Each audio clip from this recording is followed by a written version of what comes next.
Bismillahirrahmanirrahim. Assalamualaikum warahmatullahi wabarakatuh.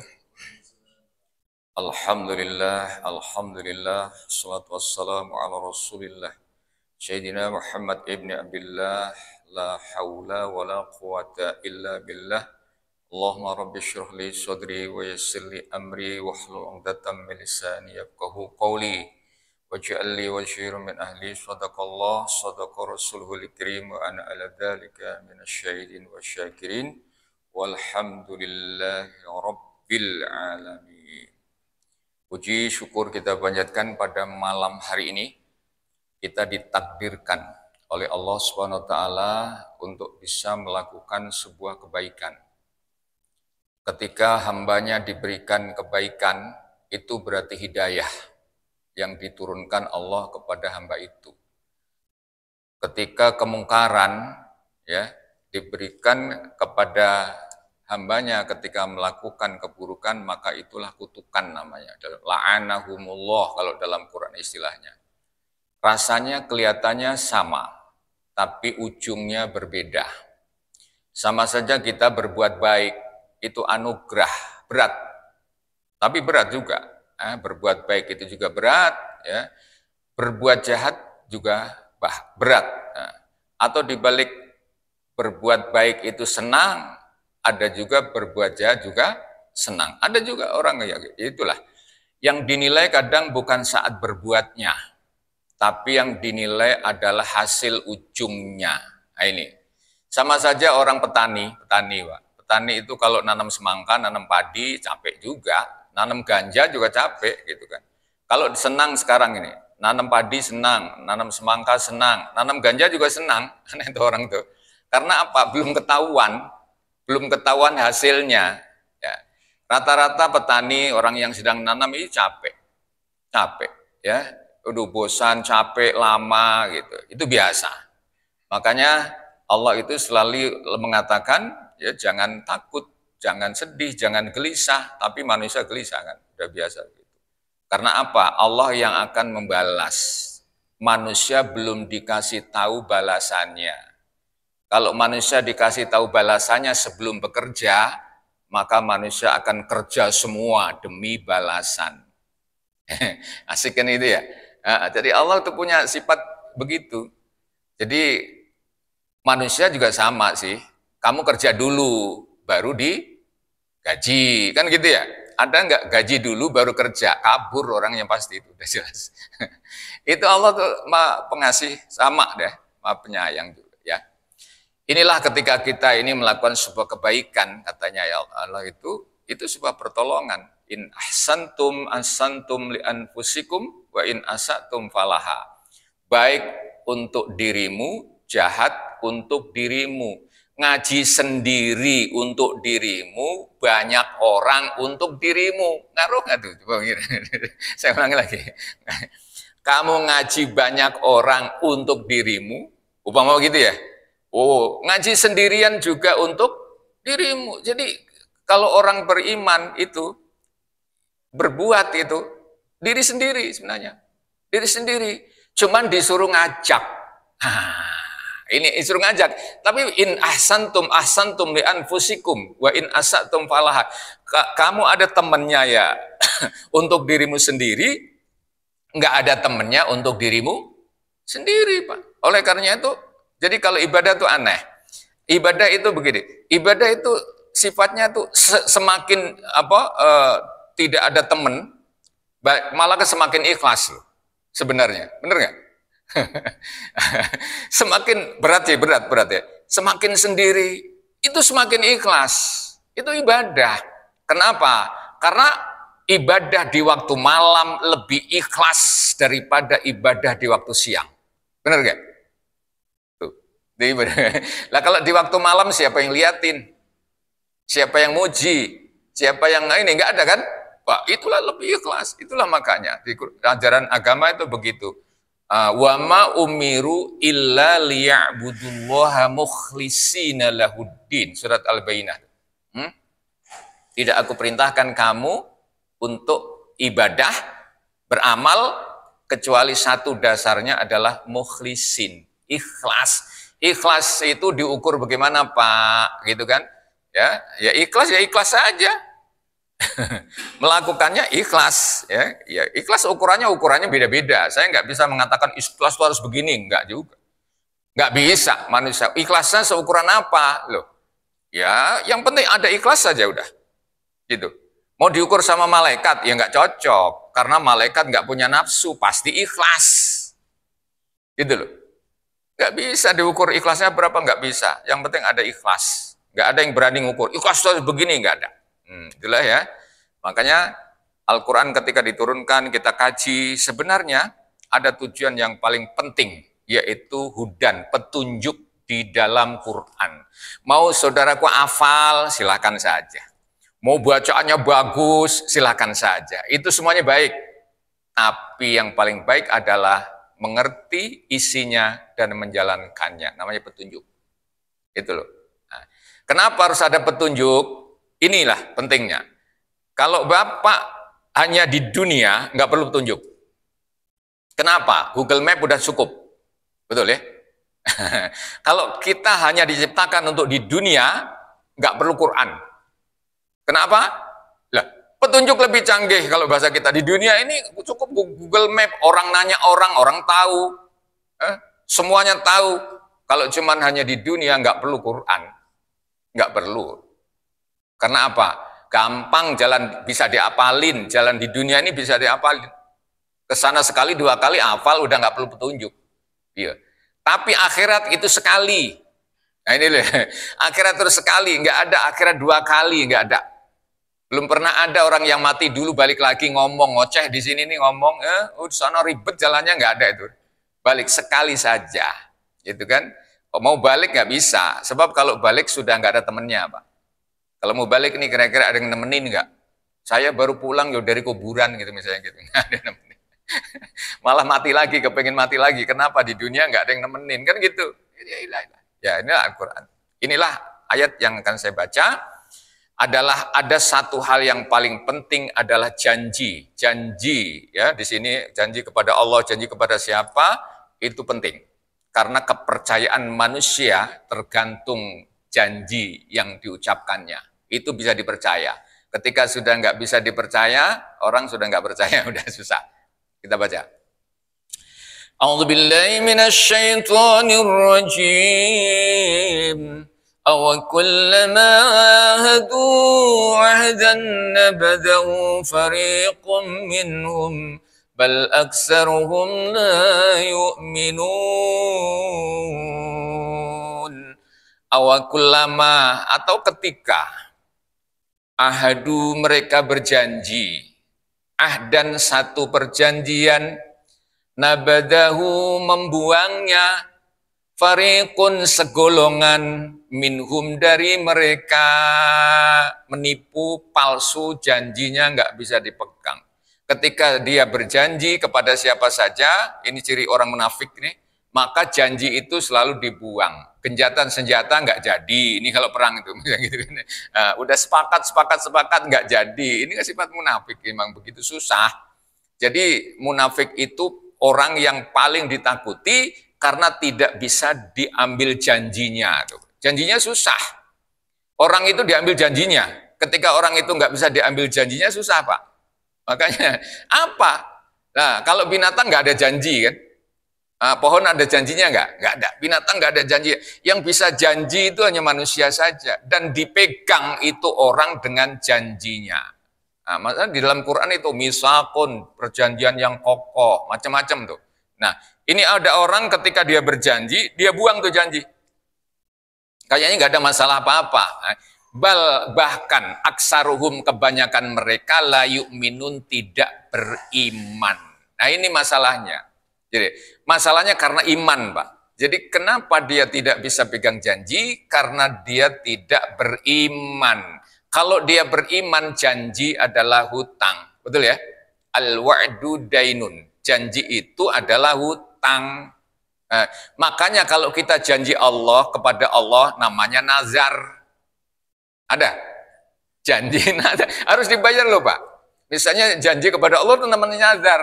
Nazar itu ada dalam agama. Itu wajib loh. Menjalankannya wajib. Jadi puasa itu Yang wajib itu dua, satu bulan Ramadan, yang satu nazar, wajib tuh.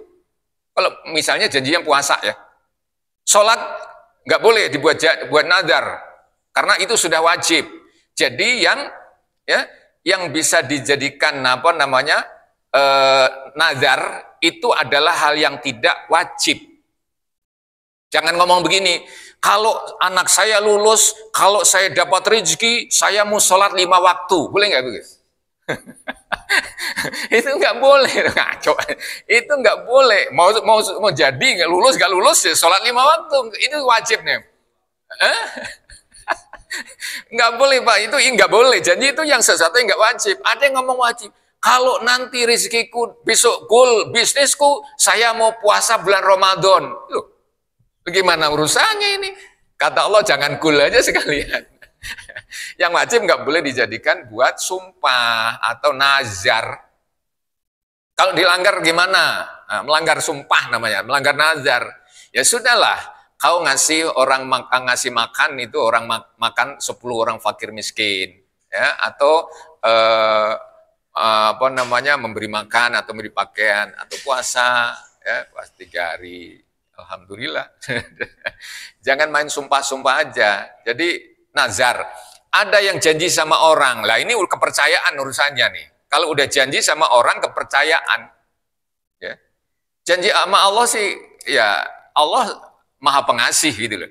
Tapi kalau sama orang susah Pak, lebih parah kepada orang.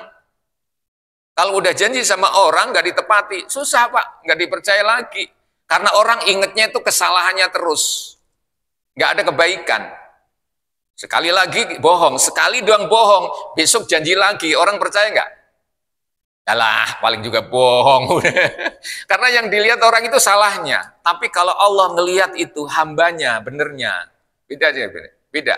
Walaupun manusia atau hamba ini salahnya panjang lebar, gitu urusannya, tapi Allah itu nggak ngelihat apa salahnya. Aku tunggu tobatnya, aku tunggu tobatnya hamba itu. Itulah Allah. Makanya Allah lebih dulu mempersiapkan ampunannya daripada dosa manusia. Saya ulangi lagi. Ya Bapak belum lahir nih. Kita nih belum lahir. Allah sudah punya sifat Al-Ghafur nggak? Sifat pengampun. Udah punya ya? Berarti pengampunannya lebih duluan daripada kita hadir nih. Nah, gitu. Nah, kepercayaan. Manusia percaya, susah dipercaya, udah selesai itu. Ternyata ilmu kalah dengan kepercayaan, Pak.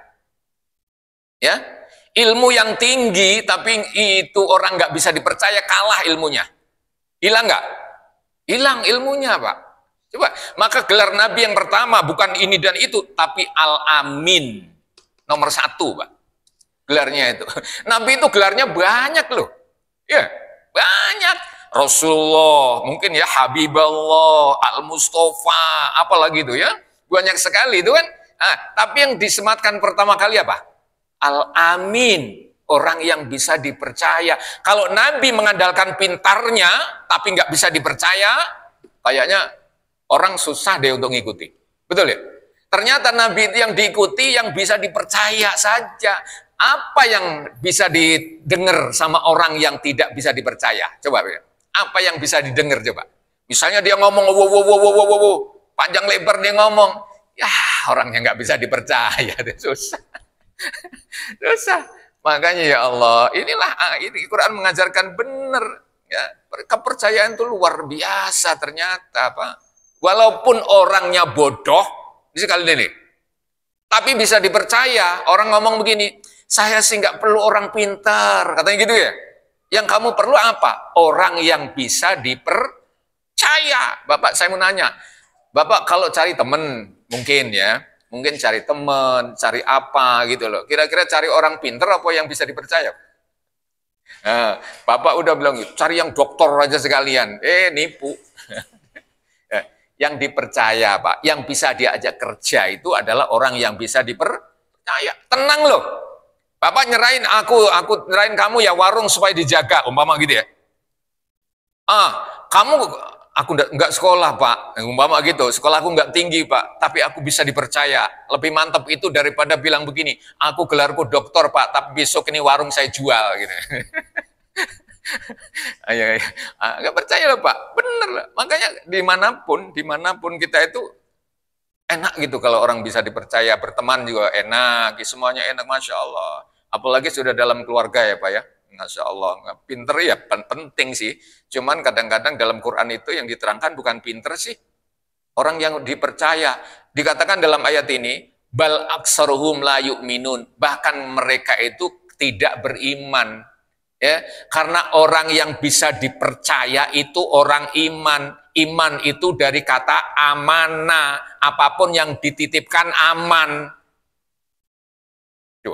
Yang dititipkan aman karena dia amanah, orang amanah.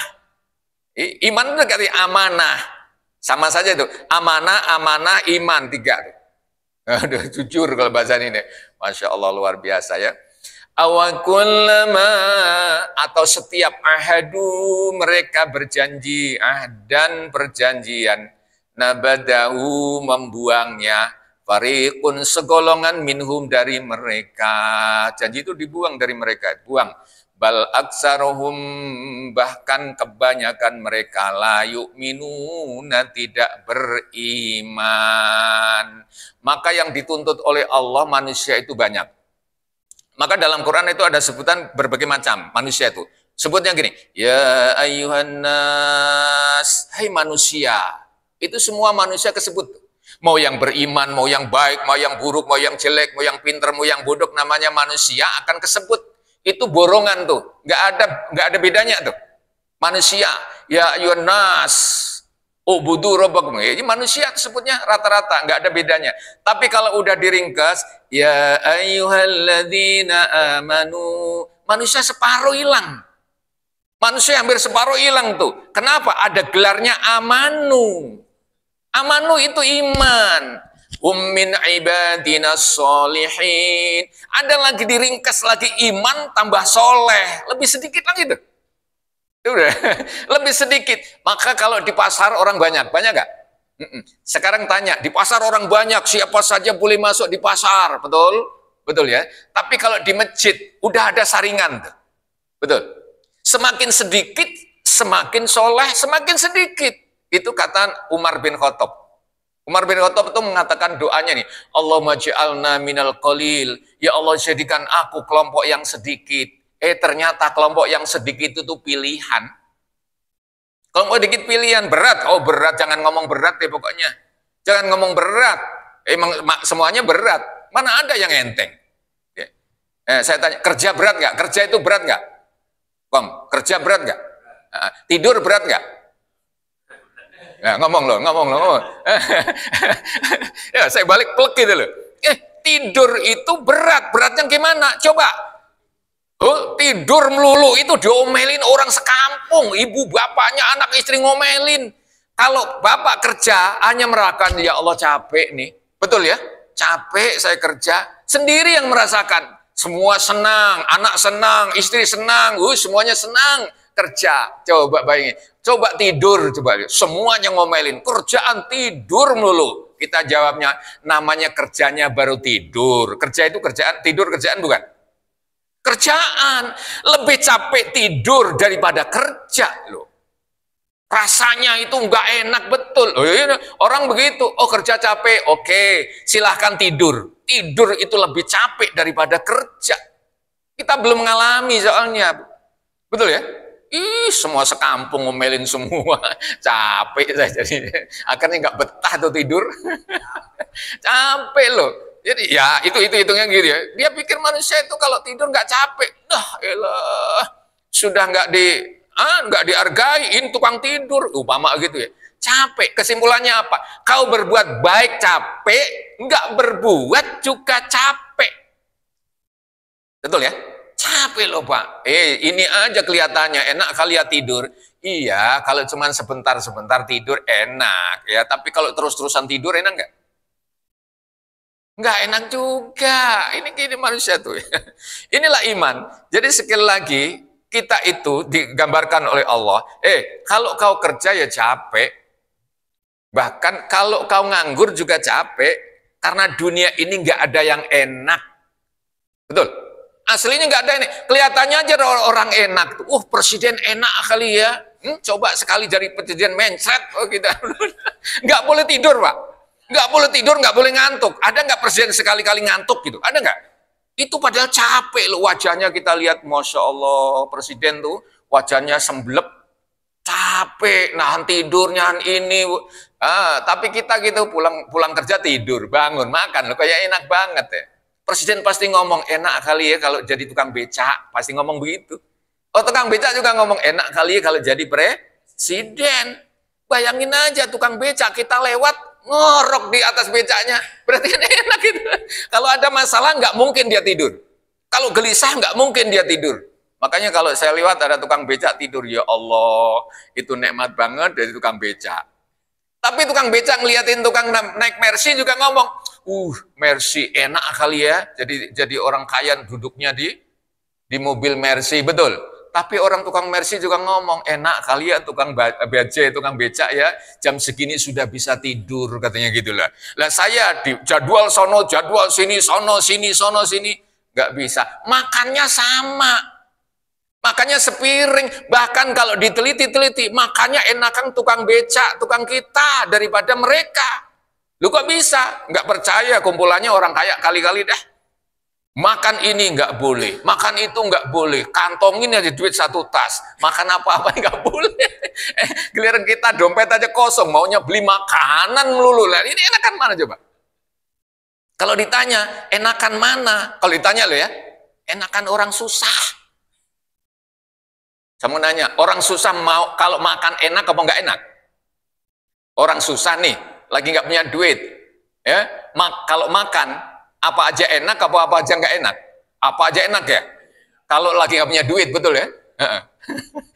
Tapi orang kaya makannya, walaupun duitnya banyak, belum tentu segalanya bisa dinikmati. Itu dunia loh. Itu dunia. Di mana letaknya? Saya buka surat 57, Pak. Al-Hadid ayat 20. Wa'lamu annama al-hayatud dunya la'ibu wa lahun وزينة وتفاخر بينكم وتكاثر في الأموال والأولاد. Ujungnya, وَمَا الْحَيَاةُ الدُّنْيَا إِلَّا مَتَاعُ الْغُرُورِ. Itu Quran loh. Dunia itu nikmat, kenikmatan. Betul. Saya mau nanya, yang bisa menikmati dunia itu siapa? 1, orang yang masih muda dan sehat. Nikmat tuh Pak.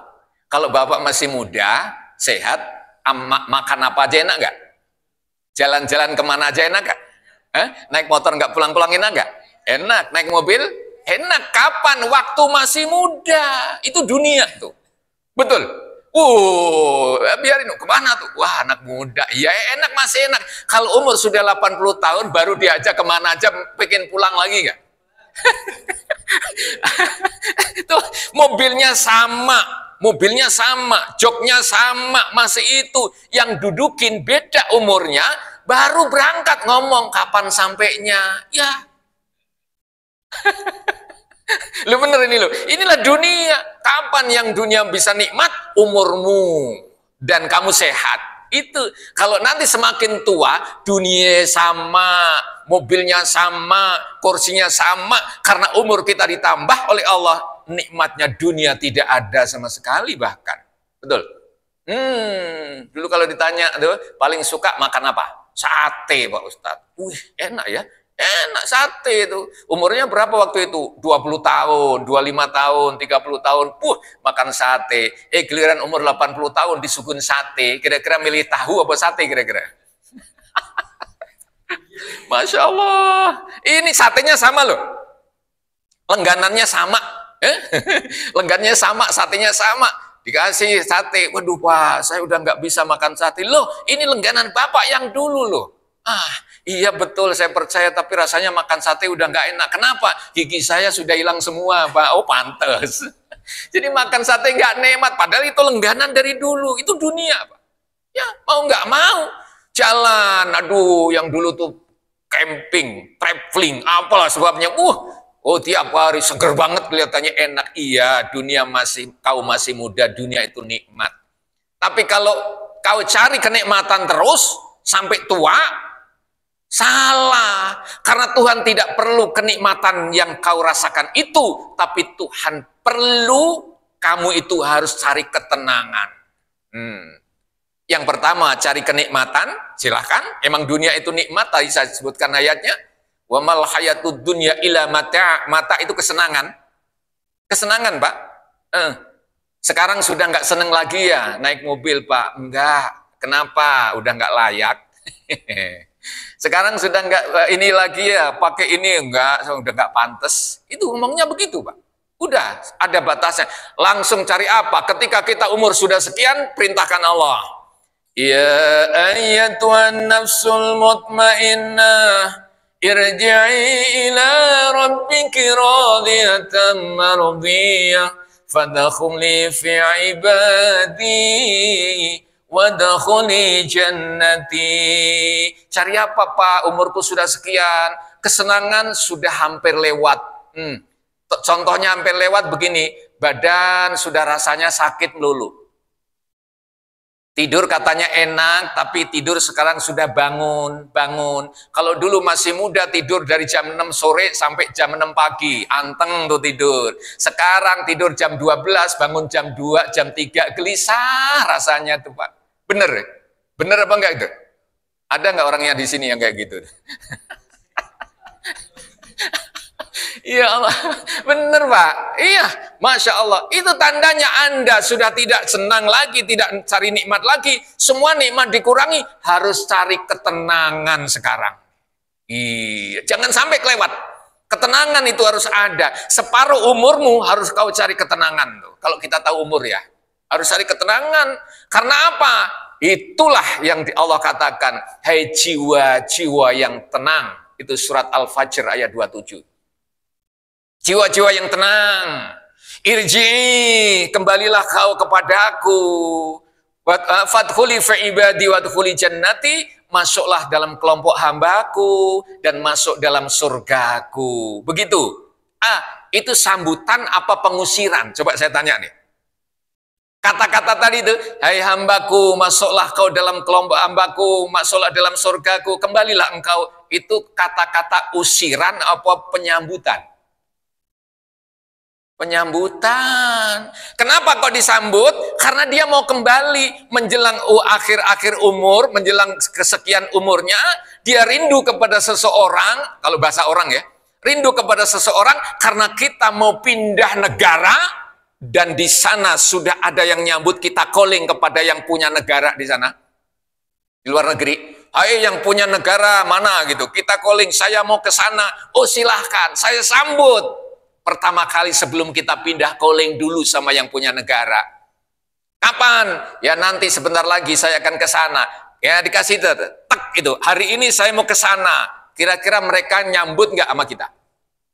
Yang punya negara sudah hubungan lama itu ya. Kira-kira kita mau ke sana disambut nggak kira-kira? Pertama, kalau kita disambut di negeri orang, kita senang apa tenang? Senang apa tenang? Tenang dan senang. Betul. Karena ada yang nyambut, Pak. Ada yang nyambut. Nanti kita pindah ke alam ini, ada yang nyambut, kata Allah. Apa? Ala bidzikrillahi tatmainnul qulub. Alladzina amanu wa tatmainnu qulubuhum bidzikrillah. Ala bidzikrillahi tatmainnul qulub. Orang-orang beriman itu, kalau sudah waktunya dia, maka dia menenangkan dirinya. Dzikir, Pak. Ya, makanya orang sini kalau diajak dzikir buru-buru, emang enggak tenang emang. Dzikir itu apa? Kontak sama nanti yang punya mahsyar. Allah Subhanahu, kenalkan diri. Karena udah waktunya harus tenang. Dzikir itu tenang katanya. Satu dzikir, nomor 2 baca Quran. Baca Quran, Pak. Ya, alhamdulillah, baca Quran itu berat. Ya, berat, Pak. Tapi kalau kita baca Quran ada ketenangan di situ tuh. Udah waktunya. Emang harus tenang hidup ini. Senang udah lewat ini tuh. Tapi harus tenang sekarang ini. Tenang apa? Baca Quran dan di antaranya. Baca Quran itu berat, Pak. Beratnya gini. Setan itu paling benci kalau ada orang baca Quran. Paling benci. Kalau ada orang ibadah tanpa ilmu seneng. Kenapa? Ya, orang ibadah tanpa ilmu katanya tuh. Yang dipikirin juga jemuran paling juga kata setan. Allahu Akbar. Nggak ada ilmunya, Pak. Paling-paling yang dilihat juga imamnya, yang diperhatiin. Imamnya bacaannya pendek apa panjang ya? Pendek apa panjang ya? Lah. Susah. Kalau di belakangnya teman-temannya pakai kaos, dibaca semua itu kaos. Allahu Akbar. Pilihlah nomor 2 jadi caleg Depok. Umpama begitu. Aduh, dibaca semua. Itu nggak berilmu. Seneng setan. Oleh karenanya, ketika ada orang baca Al-Quran, setan menghalangi hati orang yang tidak beriman. Dihalangi oleh Allah. Ya.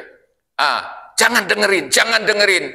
Dan ketika orang itu tidak beriman, Allah pun menghalangi bacaan Quran kepada orang yang tidak beriman. Gak nyambung. Di Quran terangkan tuh. Wa idza quri'al Qur'an ja'alna bainaka wa bainal ladzina la yu'minuna hijaban mastura. Kalau kau baca Quran, wahai Muhammad, bacaanmu aku kasih dinding, ya, di antara bacaanmu dengan hati orang yang tidak beriman. Gak boleh Quran itu dengar orang beriman, bahasa gitu. Aku kasih dinding. Makanya ketika dibacaan Quran gak nyambung, gak ada reaksi, gak ada. Kenapa? Allah kayaknya udah gak usah didengarkan Quran. Kata Quran lah, orang beriman beda. Innamal mu'minuna alladzina idza dzukirallahu wajilat qulubuhum wa idza tuliyat 'alaihim ayatu zadatuhum imana wa 'ala rabbihim yatawakkalun. Surat Al-Anfal. Orang beriman itu kalau dibacakan Quran, imannya makin nambah. Walaupun dia adem ya, nambah imannya. Zadatuhum imana, tambah iman. Itu beda, Pak. Tapi kalau orang nggak beriman, dibacakan Quran panas. Kenapa? Karena setan kalau dibacakan Quran panas. Berarti kalau ada orang dibacakan Quran panas berarti, saya nggak ngomong setan. Ini bener loh, panas. Loh, itu ajaran Nabi. Kalau kau ingin tidak diganggu setan, bacalah ayat kursi. Karena dia kalau dibacakan ayat kursi panas. Itu setan sendiri yang ngomong. Ketika Abu Hurairah tahu ya, perawi hadis banyak Pak Abu Hurairah itu ya, sahabat Nabi ya. Ditugaskan Nabi menjaga gudang zakat mal. Gudang itu loh, kayak gini itu bank ya, Baitul Mal kalau dulu ya. Disuruh jaga gudang Baitul Mal. Di situ ada harta-harta kaum muslimin yang akan dibagikan. Satu malam datang seorang pencuri, Pak. Pencuri ngambil, tangkap sama Abu Hurairah. Tangkap, ngomongnya gini, Tuhan janganlah kami ditangkap, kami ini orang miskin, orang susah, anak saya nggak makan 3 hari. Kira-kira Abu Hurairah dengerin ngomongan begitu, kira-kira memelas gak kira-kira? Ya lalu sudah dah, terlepas lagi, lapor sama Nabi, ya Rasul tadi malam ada orang yang nyuri tapi ngomongnya saya kesian, aku lepas. Oh iya, kata Nabi nanti malam balik lagi. Tuh, kaget, nanti malam balik lagi kata Nabi, bener, siaga Abu Hurairah. Balik lagi nyolong, ngambil lagi tuh udah. Tangkap lagi, tangkap. Kamu lagi nih. Waduh Tuhan, jangan kami diadukan kepada Nabi, jangan, anak saya nungguin di rumah, males gitu ya. Akhirnya nggak tega lagi, dipulangin, ya sudahlah. Ngomongnya anak susah nih. Napur ya Rasul, dia datang lagi. Ini nanti malam terakhir dia datang lagi. Bener. Datang lagi, begitu tangkap, dia ngomong begini, aduh saya jangan serahin kepada Nabi, jangan serahin sama Muhammad, jangan, saya takut, jangan, kalau engkau tidak menyerahkan kepada Nabi saya ini ya, aku ajari engkau, setan itu padahal ya, aku ajari engkau sebuah ayat, kalau kau baca, aku, setan tidak akan mendekat lagi. Apa itu? Surat Baqarah ayat 255. Allahu la ilaha illa huwal hayyul qayyum la ta'khudhuhu sinatun wa la nawm lahu ma fis samawati wa ma fil ardh ma dhal ladzi yashfa'u 'indahu illa bi'idhnihi يعلم ما بين أيديهم وما خلفهم ولا يحيطون بشيء من علمه إلا بما شاء. Seterusnya ayat kursi, Pak. Wah, ternyata lapor sama Nabi, ya Rasul, datang yang ketiga kali itu malah ngajarin saya ayat kursi katanya. Kalau nggak ingin didatengin setan, kata Nabi. Betul, walaupun dia pembohong. Bayangin, betul yang diajarkan walaupun dia pembohong, itulah setan. Jadi Quran itu Pak, kalau udah dibaca, alhamdulillah mudah-mudahan rumah kita dibaca. Ya, insya Allah jauh dari setan. Kalau rumah dibacakan Quran di dalamnya setannya masih banyak, jangan dibacain Quran lagi, ayatnya dibuang, ambil batu yang gede-gede timpuk-timpukin aja udah. Nah, itu bukan setan. Kalau setan beneran, menurut ayat ya, itu memang panas. Kenapa? Itu firman Tuhan. Dan setan itu sebenarnya takutnya kepada Tuhan luar biasa. Takutnya. Karena sombong, takutnya dikalahkan dengan rasa sombong. Saya ulang lagi nih. Kalau orang sombong, jangankan Tuhan, jangankan Quran, Tuhan juga nggak takut. Kenapa? Karena sombong. Setan itu takutnya sama Tuhan luar biasa. Ibadahnya panjang itu setan. Tapi karena sombong merasa hebat daripada Adam, perintah Tuhannya diabaikan. Itu surat Al-A'raf. Bapak bisa buka di sana tuh ya. Surat Al-A'raf itu ya. Maka ketika setan dikatakan oleh Allah, "Ma mana'aka alla antas suda'id amartuk." Setan, kenapa kamu nggak mau sujud pada Adam padahal perintahku? Ya. Setan, kenapa kamu nggak mau sujud pada Adam padahal itu perintahku? Dia bilang gini, qala ana khairun minhu khalaqtani min nar wa khalaqtahu min tin. Tuhan, aku lebih hebat daripada Adam. Adam kau ciptakan, aku kau ciptakan dari api, dan Adam kau ciptakan dari tanah. Fakhrus innaka minas shogirin. Kalau begitu keluar kamu, keluar dari surga. Sombongnya ini, jadi sombongnya ini mengalahkan perintahnya Tuhan. Jadi siapa? Kalau orang yang tidak mau sujud, itu orang yang paling sombong sedunia. Kenapa? Karena kepada Tuhannya dia berani tidak sujud. Seperti setan. Ana khairun minhu. Aku lebih baik daripada Adam. Tuhan Allah hampir tidak pernah mengatakan aku. Setan yang mengatakan aku. Itu lebih sombong. Tuhan aja mengatakan kami loh. Coba buka surat Inna Anzalna. Inna anzalnahu fi lailatul qadr. Sesungguhnya kami. Tuh, Allah berkata kami, tapi setan berkata apa? Aku. Ya. Wa nunazzilu minal Qur'ani ma huwa shifaa'un wa rahmatun lil mu'minin. Surat Al-Isra 79. Sesungguhnya kami yang menurunkan Quran. Kami, bukan aku. Walaupun Allah bisa mengatakan aku. Saya buka surat Al-Hijr ya, surat 15 ayat 9. Inna nahnu nazzalna dzikra wa inna lahu lahafidun. Sesungguhnya kami yang menurunkan Quran, kami sendiri yang akan menjaganya. Pak. Masya Allah. Jadi kalau ada orang aku temennya, saya nggak ngomong ya. Lah iya, orang Tuhannya saja kami ngomongnya gitu loh. Itu hampir semuanya tuh. Kami. Lah ini setan hanya satu yang ngomong aku dalam Quran itu. Setan. Aku lebih baik daripada Adam. Kalau enggak aku, berarti kalau enggak setan. Kan gitu. Di Quran tuh kasih tuntunan, Masya Allah. Jadi tidak satupun manusia, makhluk itu ya, bisa berbuat sendiri tanpa bantuan orang lain loh Pak, benar, Masya Allah, nggak bisa sendiri. Saya jadi imam, oke, kalau saya merasa sombong, silahkan. Mungkin nggak ada yang makmum, karena merasa lebih hebat daripada makmum, betul ya? Yang ngaji sama yang belajar, ustadznya sama jamaahnya hebatan mana? Coba saya nanya.